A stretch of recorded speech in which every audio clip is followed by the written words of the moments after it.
One video where a boy jumped to his death from a building, Nicholas commented on the thud sound it made, writing, 90% of the impact sound was his cheeks clapping. On another in which another boy lost his life, he commented, oh my gosh, chat. Do you know how much sound effects are going to be in this video? No. I heard about this, chat. Y'all heard about this? I did hear about it. When a young man became obsessed with a character from the Walking Dead video games, he developed an infatuation with her so strong that it would take him down a path of pure, murderous madness.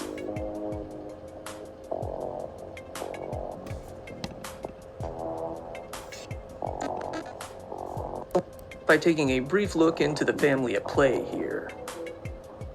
This is the story of the Prosper family, a family living in Luton in the UK, a family consisting of a father, a mother, and their 4 kids. Okay. The whole family seemed normal, if not something akin to a wholesome TV family. All of them were regular congregants at their local church and excelled at what they did in life. Juliana, 48 years old, has been described by those close to her as being a strong, loving mother to her 4 children. Okay. When she wasn't working her job at a local Sainsbury in Luton, she was an athlete and a volunteer.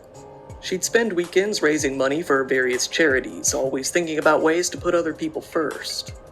One of her sons was named Kyle. Kyle was a 16-year-old boy who attended a local Catholic school, Cardinal Newman Catholic School to be specific, in the family's neighborhood. Okay. He was fairly active in football and boxing, but he was also the creative type. He had a TikTok account where he was starting to make a buzz, with it having been said that he had a lot of potential in the area. More than anything though, he just liked to hang out with his friends like any other boy. The only daughter in the family was 13-year-old Giselle Prosper. Okay. She was described as a lovable kid with a smile that would infect anyone around her.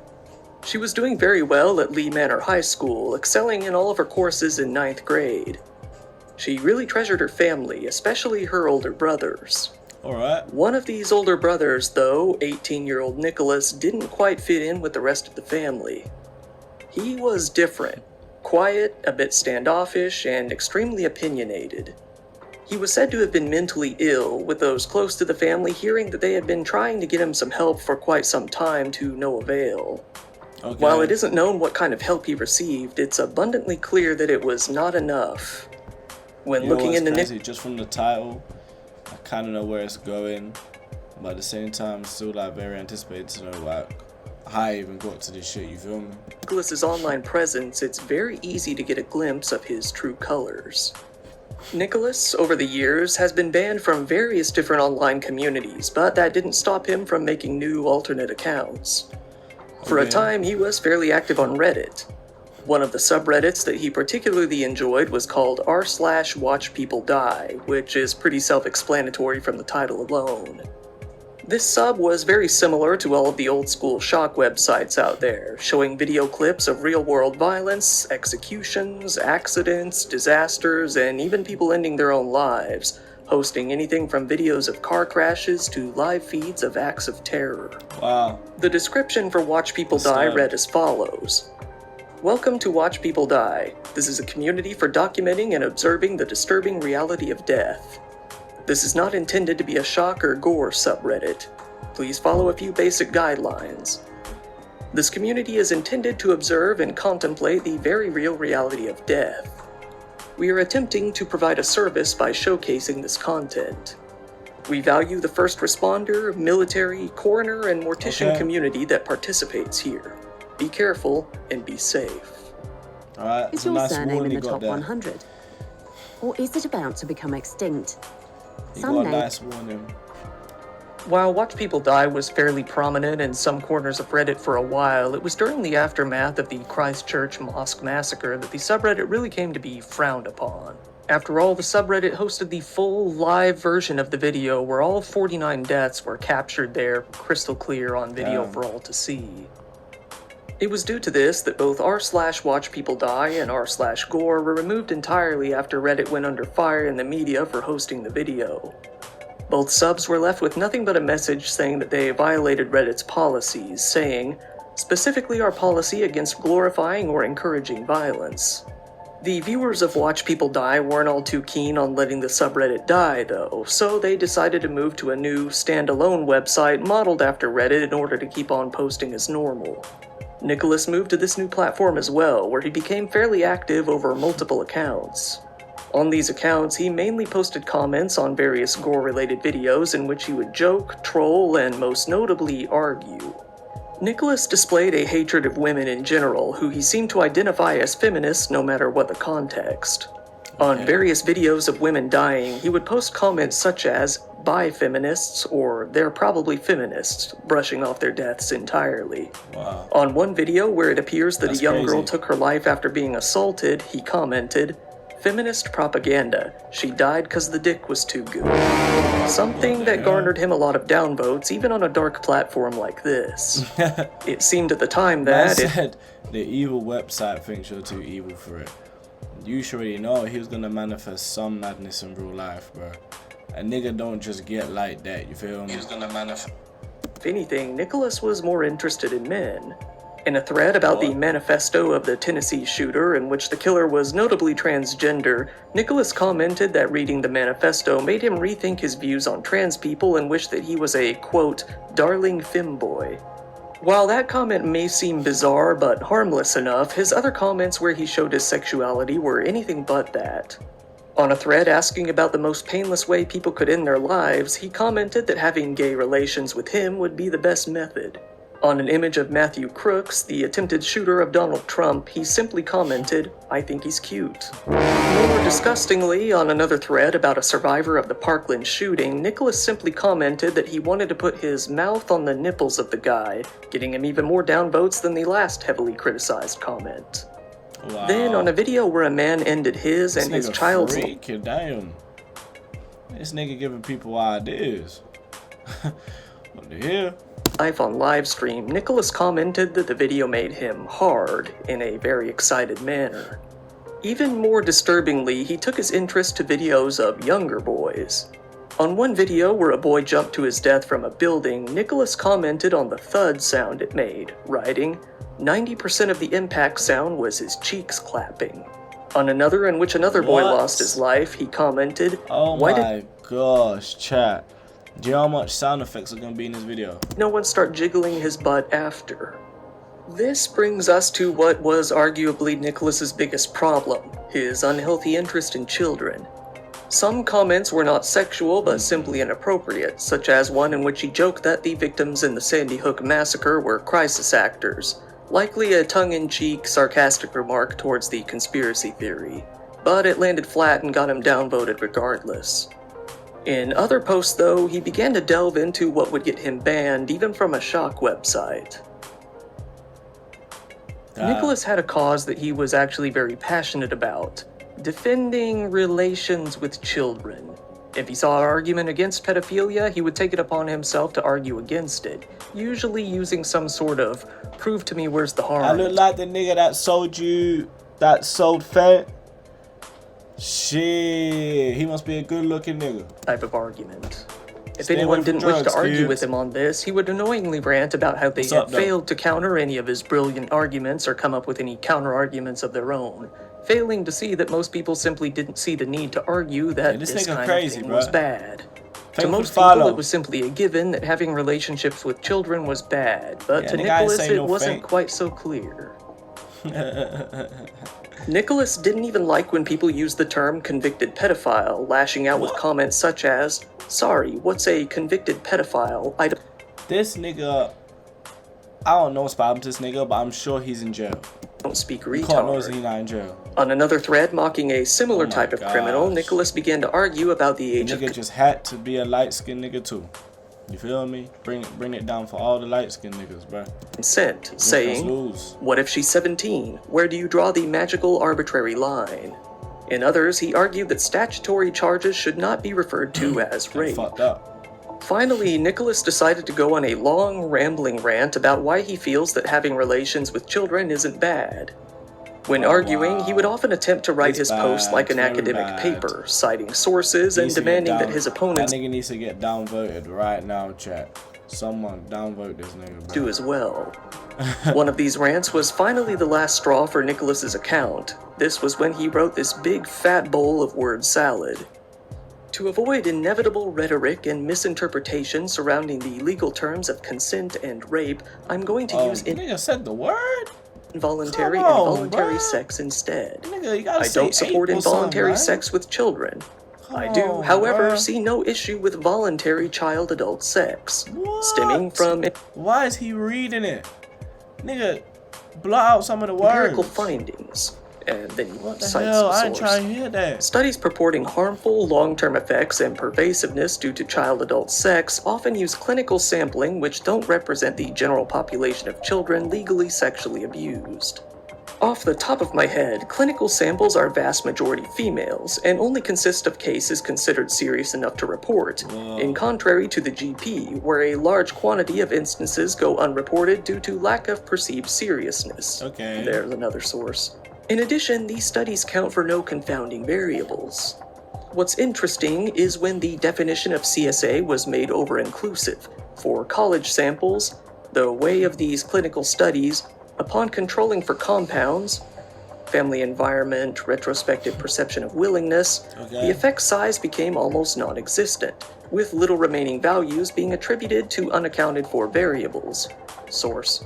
With the idea of informed consent as necessary prerequisite to avoid harm being utterly unfounded, again supported by the Kinsley reports where the retrospective recall rates of positive, neutral, and negative experiences What the being fuck is almost this nigga synonymous talking for about? child-adult and adult-adult sex. I'm willing to discuss any criticisms or issues you may have with the rhyme He's gonna study. answer this now. After this, Nicholas was finally ignore banned him. on Watch People Die. Unable to handle this, he immediately made a new account to argue with moderators, Yeah, saying one that he didn't follower, break any man. rules. Follow himself. The moderators told him, simply, that they had a rule not to sexualize children and that Nicholas was doing just that. Nicholas then argued about the definition of sexualization.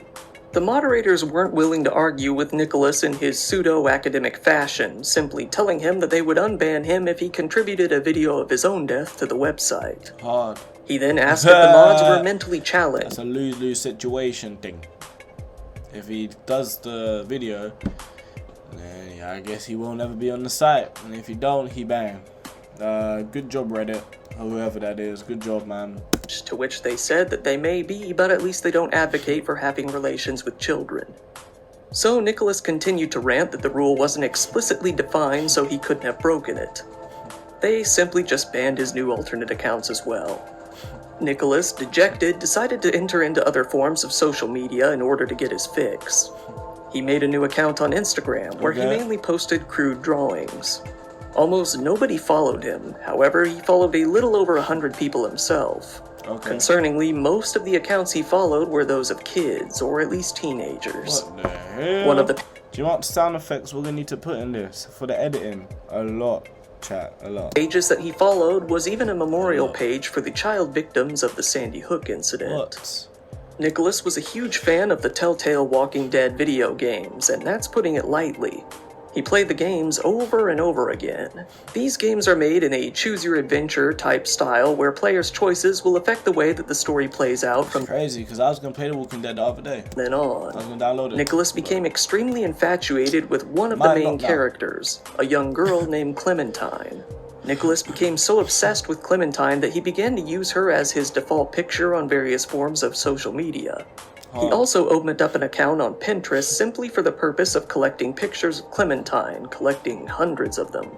If you remember his old comment about wishing to become a femboy, that actually included a line referencing Clementine as well, one that read, "If not an inter-universal transportee in a Clem-close The Walking Dead game body, I wish I was a darling femboy."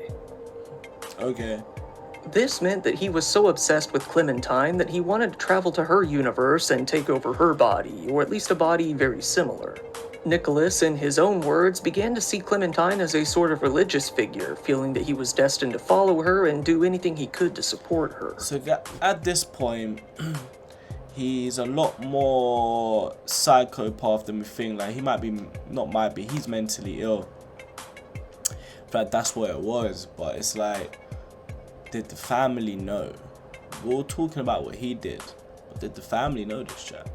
Because if they did... Nicholas, not content to keep his love for Clementine to himself, decided to introduce his family to the Walking Dead games, mainly his younger sister Giselle. However, he was appalled with the choices that she decided to make in the game. In the story, there are 2 points in which the viewer is able to choose whether or not to kill human characters in front of Clementine. While Clementine isn't physically harmed, if the player does so, it leaves the young girl traumatized throughout the rest of the game. Giselle apparently chose to make those decisions while playing the game, something that greatly angered Nicholas. He never quite got over this, seething in animosity towards his sister and gradually to his entire family from that point onward. What? One of the new forms of social media that Nicholas decided to try out was none other than YouTube. His account has since been deleted, and while the text remains here and there, the videos have been mostly lost. Creepily enough, when I tried to watch his videos on the archive, I kept getting nothing but this grudge-esque video no matter what video I clicked. Weird glitch. Luckily, while a lot of videos are gone, they were viewed and described by both Dusterfan and No Sheet Facts on YouTube, who documented their contents. Special shout out to them. On his channel, Nicholas mainly continued his arguments from Watch People Die, defending the acts he wanted to commit with children. He even defended people who watched content that was, let's just say, the worst of the worst. While most of the videos themselves were fairly brief, they mainly consisted of complete rambling that was noted as being very hard to understand. If not for the text that Nicholas put into the video's descriptions that clarified his points, it would have been very hard to understand what he was even trying to articulate. In one of his channel's videos that does still remain, he spent a good few minutes arguing against his ban on Watch People Die, saying that he was given a false reason for his ban, claiming that they banned him because they simply didn't like him. He seemed to completely fail to understand why people didn't really like his comments. He claimed that nobody explained to him what he did wrong, despite the fact that they did explain it fairly clearly. This video is in reply to the 10th man on Watch People Die. The context of this is that I've been banned for pedo, which basically means I'm banning you because I don't like you, I guess, considering I've broken no rule, and no one is willing to explain how I've broken any rule. I've tried to reason with these people. What I've done is I've made a slew of messages combating misinformation and comments based on empirical findings and comments made purely for academic purposes in spreading knowledge and understanding on this topic. Not one person was willing to explain to me what I said, how what I said was sexualization, because that is the rule they try to bend in justifying my ban. I wrote the definition of sexualization here, and you can read that. There is no sexual objectification anywhere. It really is just combating misinformation, and obviously they have responded with no care, like always. Accomplishing nothing by ranting about his ban, Nicholas instead chose to post more videos in which he continued his rants. From this point onward, every single thumbnail he would use would be a black and white drawing of none other than Clementine. In the first new video, one called Streamlining PED Discourse, with it being pretty clear what PED means, Nicholas compared a child consenting to play football with kids consenting to have relations, questioning how the two were any different as they were both physical activities. The next video was one called Institutionalized Pseudo-Justice and How It Affects Pedophilia. In this video, he mainly posted a huge, extremely long dump of vaguely described sources into a large text file, much like he did on Watch People Die, adding that he felt there was no, quote, inherent harm in getting with minors. He posted the file into the description of the video for anyone to download. In a video called 2024 UK Riots, Quick Thoughts, he complained about mass immigration. This lines up with some of his posts on Watch People Die, in which he says that he enjoys watching Indians die and that Muslims should go back to their own countries. In response to Jay Lillen, he basically just responds in his usual manner of arguing to a YouTuber who made a video called Debating the Devil, a video in which the existence of the devil was questioned, a video that Nicholas didn't really seem to enjoy. Even on the video itself, he left similar argumentative comments. The next video was a very dark one, possibly even darker than the content up until that point. A video called Responding to Arguments Against Necrophilia. He once again talks about kids, only this time they were being involved with necrophilia. He says that while the dead cannot agree to cremation, they can still be cremated, meaning that it should be fine to also have sex with them. In the next video, video called "You Don't Follow Epistemic Bounded Rationality," Oh my god, I don't want to pause. I don't want to be in this no more. Nicholas talks about a wizard who is able to magically conjure up a bunch of fake CP. He wonders if the person who viewed that media would be in the wrong, given that no child was actually harmed.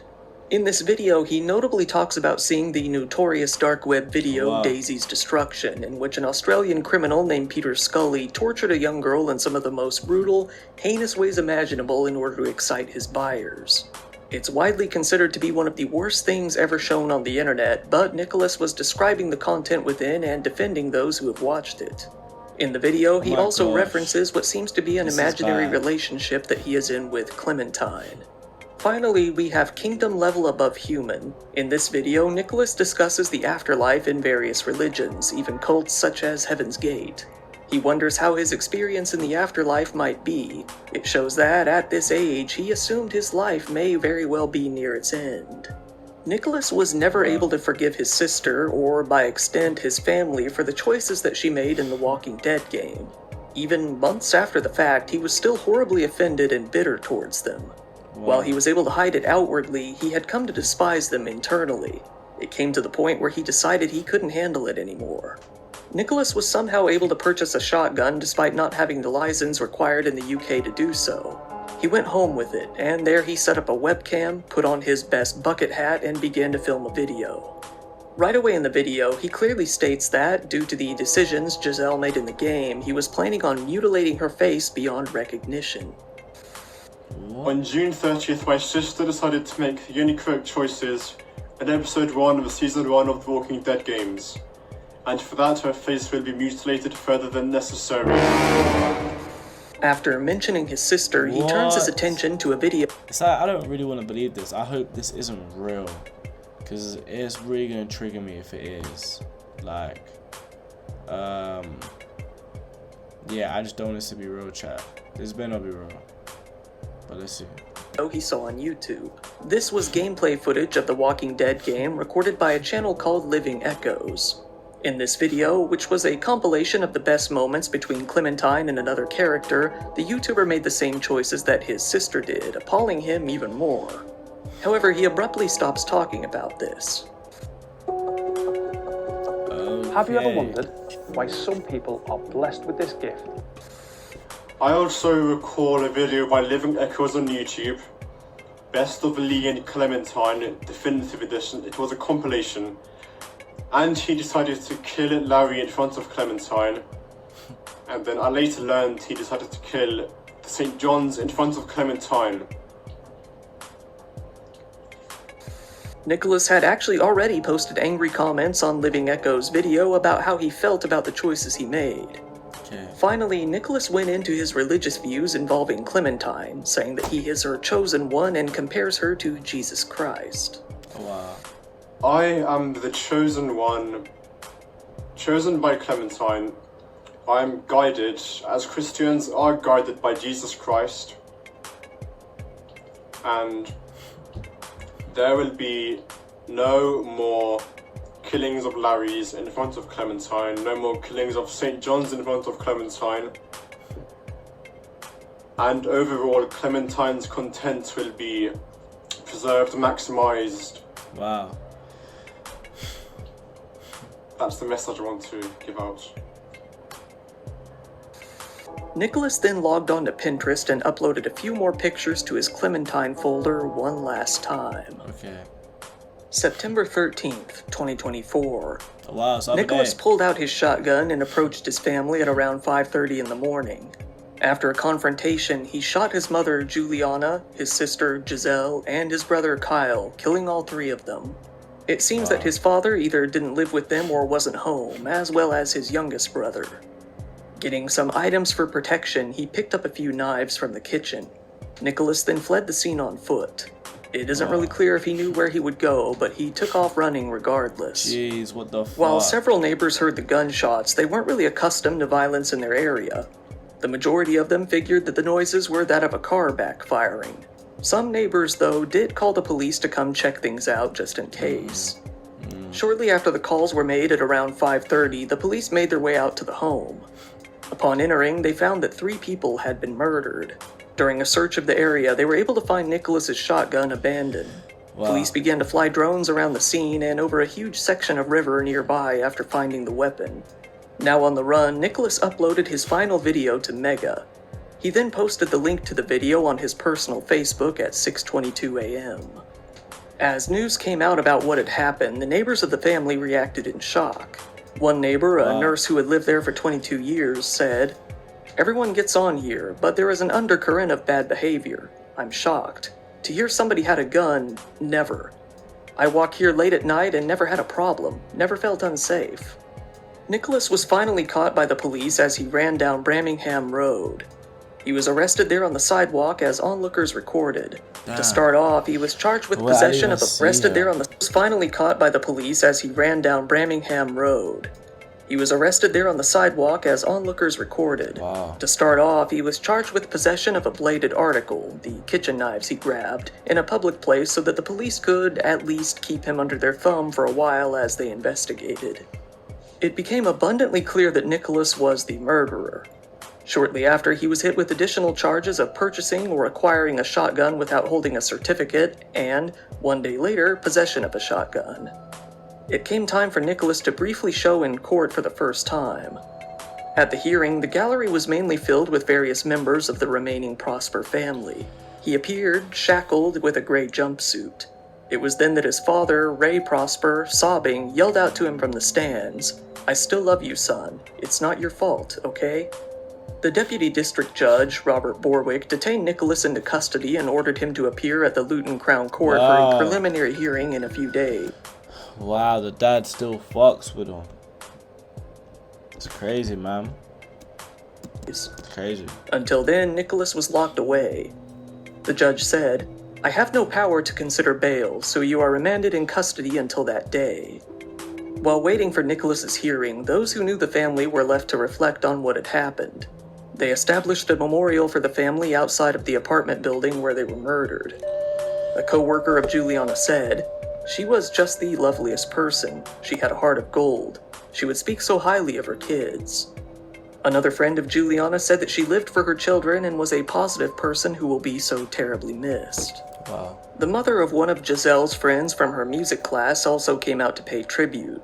She said, "She was a very sweet girl. She was a very lovely girl. We are all so shocked." Giselle was described by her school as both a beautiful soul and a model pupil. The school's head teacher said, "We are deeply shocked at Lee Manor High School by the tragic incident that occurred on Friday in our local community and devastated by the loss of our pupil, Giselle Prosper." Friends of Kyle's from school said that he was a quiet boy who never made any trouble. One of their mothers said, "It is so heartbreaking. My son was a close friend of Kyle. He was a lovely, smiley, quiet boy. Wow. It's so hard to believe that this happened to him and his family." Kyle's school said that the incident was devastating as they offered condolences to his family. A statement issued by the school said, "We are shocked by the tragic incident that occurred on Friday in our local community and deeply saddened by the loss of one of our own students, Kyle Prosper. This is devastating news to all those who knew and loved Kyle, and it will take some time to come to terms with the profound sense of loss. We have already sent important information to parents and carers that outlines the support we have in place for students when they return to school on Monday. Crazy. We know this will be a difficult time for students and staff, and we will do all we can to support them with love and compassion. We extend our heartfelt condolences to Kyle's family on their immeasurable loss, to his friends, and to those in neighboring schools who are coming to terms with their own loss. We pray for all those who have died in this tragic incident." Living Echoes, the YouTube channel that Nicholas talked about in his video, came to find out by his comment section that he was mentioned in the final video before the murders. He didn't take it too well, saying that his videos were only there for entertainment purposes, asking what he should do. I think it's safe to say that nobody really blames him for simply uploading some gameplay footage. He would have no reason to ever believe that it could end up being a fact at another hearing in December. On December 5th, he would be expected to enter a plea and begin preparing for trial. This was due to the time it may take for an expert report on Nicholas and his mental health issues to be made. It would also take some time for a full pathology and forensic report to be made on the crime. For now, it has been said that the actual trial may take place in March, but that is subject to change over time.